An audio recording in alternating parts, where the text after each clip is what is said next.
Bonjour tout le monde, bonjour ceux qui nous suivent sur la plateforme École au Mali. Voilà, nous sommes dans la suite de nos présentations de leçons en classe de terminale sciences sociales. Nous allons enchaîner avec un exercice en rapport avec une de nos leçons précédentes. Il s'agit de l'époque médiévale dont nous avions parlé des caractéristiques et les rapports que la philosophie a eu avec la science, la religion, la foi et autres pendant cette période-là.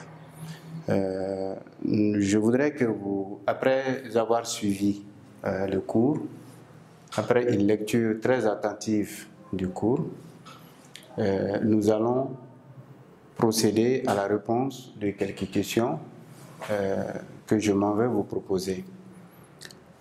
Premièrement, qu'est-ce que c'est que l'époque médiévale? Deuxièmement,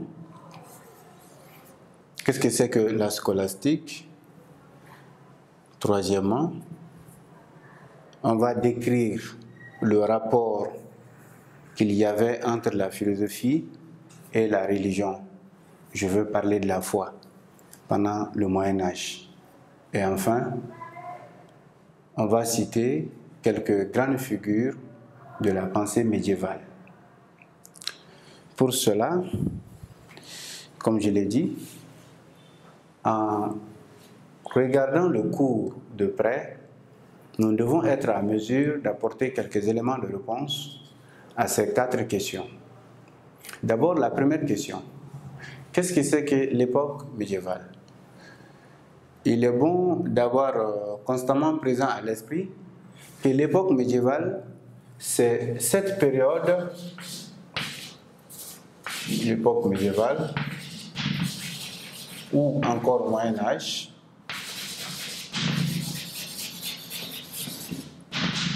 c'est cette période qui va de 476 et qui prend fin autour de 1492, correspond à la domination de la croyance, de la religion, sur les autres formes de la conscience sociale.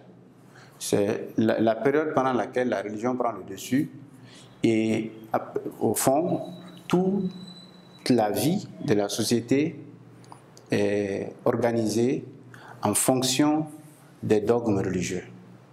Donc voilà ce qu'on peut donner comme définition rapide à l'époque médiévale. C'est une période qui dure environ 10 à 11 siècles. Donc c'est la période la plus étendue de l'histoire de la philosophie, quand on prend les 4 grandes périodes qui la constituent. Donc on va noter l'époque médiévale va de 476 à 1492 est la période de la domination de la croyance sur les autres sphères de la vie. Donc c'est la période de la croyance par excellence. Et elle dure environ 11 siècles. Deuxième question, on dit de définir la scolastique. D'abord, le mot scolastique nous rappelle un autre mot qui est proche, quand on regarde même par l'orthographe, on a scolaire, on a le mot scolaire qu'on retrouve dans scolastique, scolaire.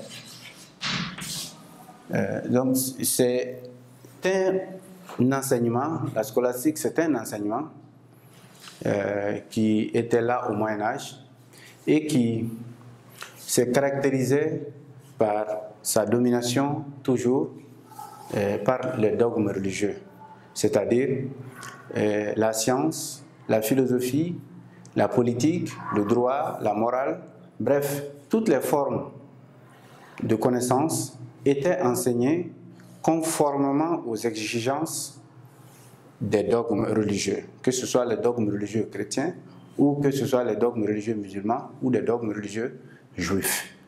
C'est ce type d'enseignement qu'on appelle l'enseignement scolastique. Donc, disons que la scolastique c'est le type d'enseignement du Moyen Âge ou de l'époque médiévale, Moyen Âge, axé, focalisé sur les dogmes religieux. Les dogmes religieux. C'est un enseignement où on transmet en réalité à l'apprenant les valeurs religieuses, les valeurs soit chrétiennes ou musulmanes ou juives. Ça dépend des localités, ça dépend des zones d'influence de chacune de ces confessions religieuses. Ensuite, on a en troisième position, on dit décrit le rapport philosophie et religion, ou encore foi, pendant l'époque médiévale. Alors ici, on va dire que le rapport entre la philosophie et les religions se caractérise de trois manières, ou encore il y a trois niveaux de caractéristiques dans leur relation. La première caractéristique, c'est que la philosophie et la foi au Moyen Âge sont dans un rapport de domination. Il s'agit de la domination de la religion sur la philosophie.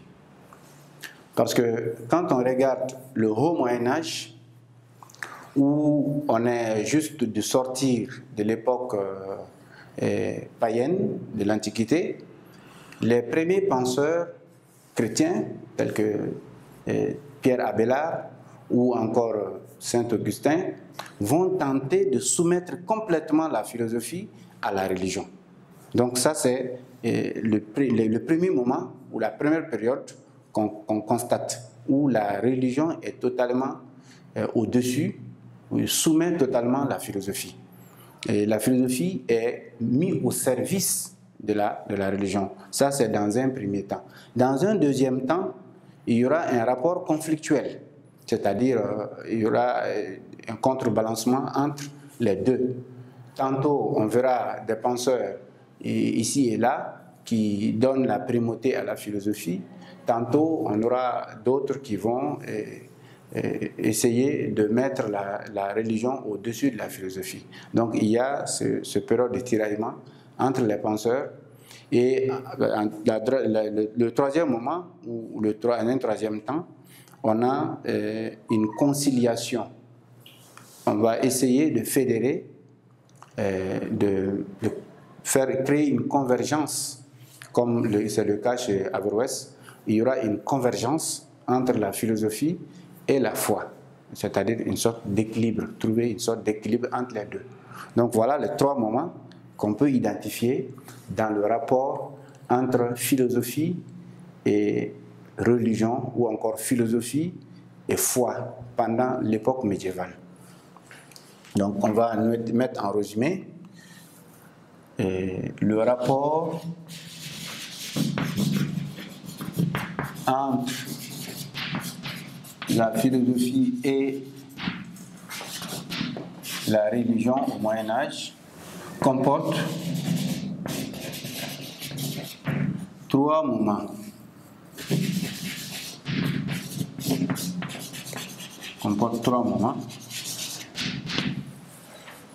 Premièrement, dans un premier temps,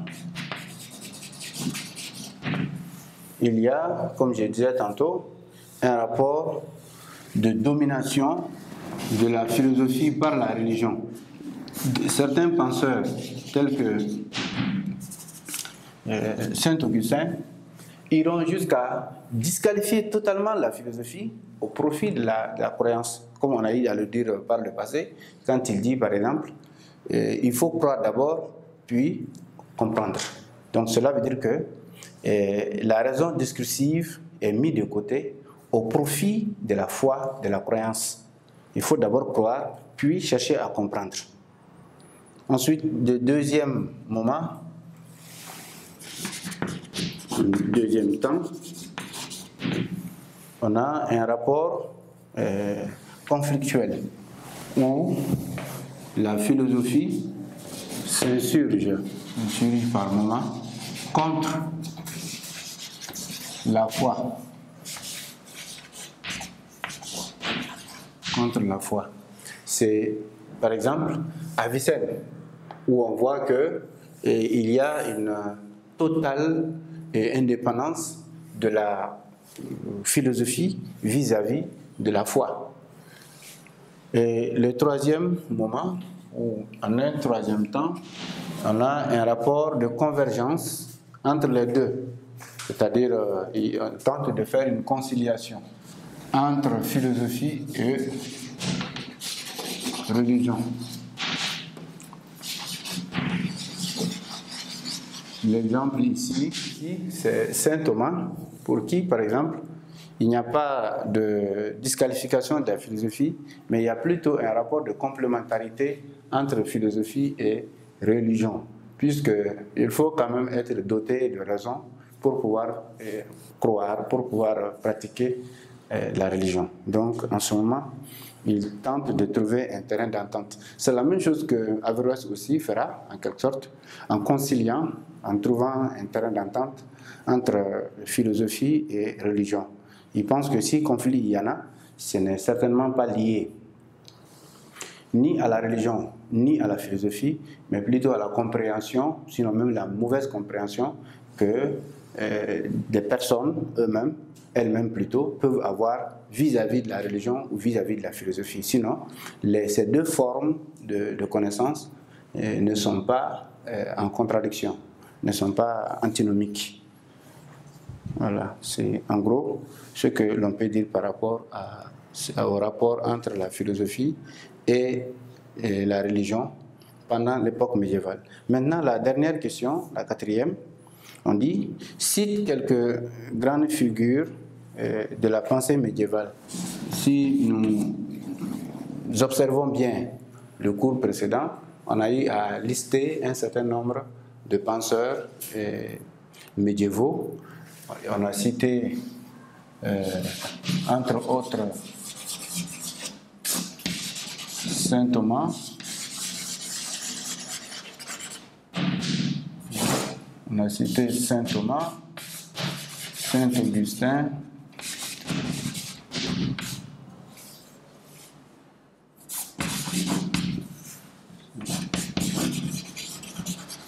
on a cité, ça ce sont des chrétiens, on a cité également Averroès,